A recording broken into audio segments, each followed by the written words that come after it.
Mahihiling nindongon niyan ang mga gurang na litrato kan dating pasakaw. Mga lumang istaran, mga gurang na nagkakwento, asin mga tanawon nin mga tao na nagtatabangan.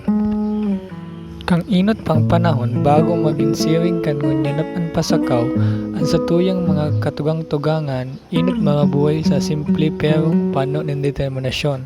Kan panahon na ito, mayo pa ning makinaya dakulang kumpanya o mabilis na tabang gikan sa mga gobyerno. Ang mga pasakenyo nag-aasa lamang sa kung anong mahihiling nila sa sindang kapalibutan. Sa mga kainot-inutan pang panahon, kung may pamilya nagtutugdok ng bagong harong, bakong trabahador ang inuupahan. Ang bilog na barangay ang maiduman, tanganing magtabang. Ang mga lalaki nagpuputol ng kahoy asin kawayan, ang mga babae nagluluto ng kakanon para sa gabos. Minsan ang mga aki may sadiring gibuhon. Ang magdara ng tubig o sadit na gamit kung may nasirang harong huli sa bagyo. Ini na ang kaugalian na inaapod na bayanihan. Gikan ini sa tataramo na bayan na ang kahulugan banwa o komunidad.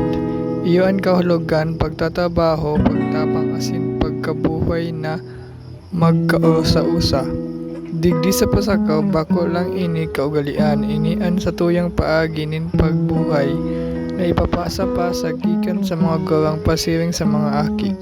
Sagod ngunyan ini ang pundasyon kan sa tuyang kasaysayan.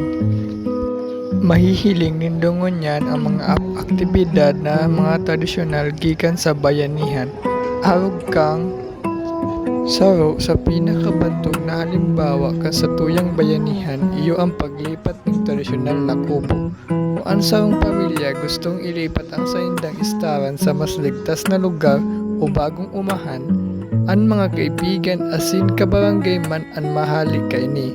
Ikakag ang harong sa mga mahalabang kawayan asin dadarahonin daiyan nin pagkakasaro-saro. Minsan may harayo na distansya. Saro sa mga nahagadan mining impormasyon tungkol sa bayanihan ay si Mario Ustonal, 53 years old, taga San Cirilo, Pasakaw. Agon sa iya, ang bayanihan kaidto nagpupuon pag ang sarong mag-agong gustong ilipat ang saindang harong sa mas ligtas na lugar. Initig tatawabangan ka mga kalalakihan sa samong barangay. Nagagamit sinda ng haralabang kawayan para maalsa ang harong nganing ini ay mailipat sa ibang barangay. Ang bayanihan mahihiling ta sa aldaw siring kang aldaw kang saud, kung sain na nagtatawabangan ang kada saro sa pagbentakan sa indang mga produkto. Saro pa ang pag-alalay sa mga taong masagay sa bangka, pagtabang sa kada saro sa paggibuning harong.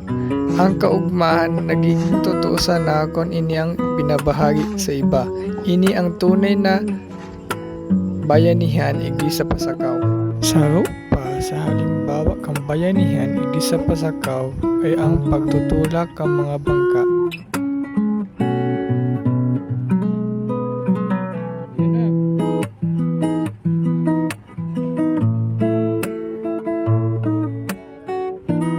Sa paglipas kang panahon, nagbago man ang palibot asin buhay kang mga tao. Nagabot na ang magnabagong teknolohiya. Nagdakula ang komunidad asin naging mas moderno ang paagi nin pambuhay. Pero ang bayanihan sa pasakaw dai nagkawara. Nagbago ang forma pero padagos man giaray ang kahulugan. Ayon kay Miss Josephine Pana, 68 years old, residente kang barangay San Cirilo, Pasakaw, bayanihan sa Pasakaw bakong istorya gikan sa dati, inibuhay pa. Nagbago man ang paagi pero ang katunayan kaan, pareho pa man nagtatabang, nagmamahalan asin nagbubuhay na magkasararo. Mantag iguaning bayanihan, ang Pasakaw dai mapupundo. Inisa na nagpapahiling na ang kasaysayan asin pagbabago kang bayanihan sa Pasakaw nagpapamulong na ang espiritong ini iyo ang pinakadakulang kayamanan na igwa kita. gikan sa mga kainot-inutan pa na panahon sunggod sa makabagong panahon. Ini ang nagbubukod sa tuya, mantang igwanin, pagtutulungan, pagkamuot, asin pagkasarong, ang bayanihan padagos na maging kalag asin kan puso kan pasakaw. Lungsod na walang katapusan. Mabuhay ang bayan kang Pasakaw, mabuhay ang bayanihan.